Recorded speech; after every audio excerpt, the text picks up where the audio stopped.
গাজায় আপনারা জানেন ইসরায়েলি বাহিনী বর্বরতম হামলা চালিয়েছে গতকালকে। আমরা দেখেছি মানুষের লাশ কিভাবে আকাশে উঠছে বোমার আঘাতে। শুনতে কি পাও বিশ্ব, গাজার আর্তনাদ। লম্বা র্যালি শেষে ক্রিয়া দিবসের আলোচনা সভায় যুদ্ধ বন্ধের আকুল আবেদন ঝরল ক্রিয়া উপদেষ্টার কথায়। ক্রিয়া আমাদের শেখায় সহমর্মিতা, বন্ধুত্ব, অথচ আন্তর্জাতিক ক্রিয়া দিবসে গাজায় বর্বরতার সর্বোচ্চ প্রদর্শনী দেখছে বিশ্ব নেতারা চুপ, তবে প্রতিবাদ জানাচ্ছে বাংলাদেশ। আমরা গাজার সেই মজলুম জনগণের প্রতি আমাদের সহমর্মিতা এবং সমর্থন জানাতে চাই আজকের এই দিনে। You must carry the show.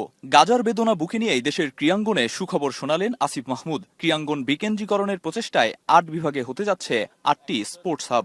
যেহেতু আমরা ক্রীড়া বিকেন্দ্রীকরণের কথা বলছি, সেই জায়গা থেকে 8টি বিভাগে 8টি স্পোর্টস হাব করার ব্যাপারে সিদ্ধান্ত হয়েছে। এখন মন্ত্রণালয় কাজ করছে, মন্ত্রণালয় আরো ডিটেইল ডিজাইনিং করে আমাদের কি পরিমাণ আর্থিক সহযোগিতা লাগবে সেটা আমরা জানাবো। এবং পিছিয়ে পড়া কিংবা জায়গা বা ভেন্যু সংকটে থাকা ফেডারেশনগুলোর জন্য অন্ধকারে আলো হয়ে আসার যাত্রায় প্রক্রিয়াধীন রয়েছে আরবান স্পোর্টস সেন্টার তৈরির প্রক্রিয়া। এছাড়াও সংস্কার কমিটির সাম্প্রতিক ইস্যুতেও কথা বলেছেন ক্রীড়া উপদেষ্টা। গুলশানে আমাদের জাতীয় ক্রীড়া পরিষদের একটা বড় জমি আছে যেটা বেদখল হয়ে আছে।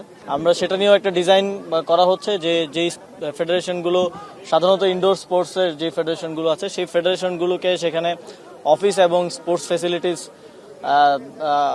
যাতে অ্যাকোমোডেট করা যায় সেভাবে একটা স্পোর্টস ফ্যাসিলিটি আমরা সেখানে করব। আরবান স্পোর্টস সেন্টার নামে আমরা সেটা গুলশানে করব। জাতীয় স্টেডিয়ামে অংশগ্রহণ করা সুবিধাবঞ্চিত ফুটবলারদের মাঝে পুরস্কার বিতরণের মধ্য দিয়ে শেষ হয় ক্রীড়া দিবসের আনুষ্ঠানিকতা। শুরু থেকে শেষ পুরো আয়োজন ঘিরেই ছিল ক্রীড়াঙ্গন বিকেন্দ্রীকরণের বার্তা। আমাদের অতিথিবৃন্দ এবং খেলোয়াড় ছাড়া যারা আরিফুল ইসলাম সাহাব, এখন, ঢাকা। গ্যালারি থেকে আসন গ্রহণ করবেন।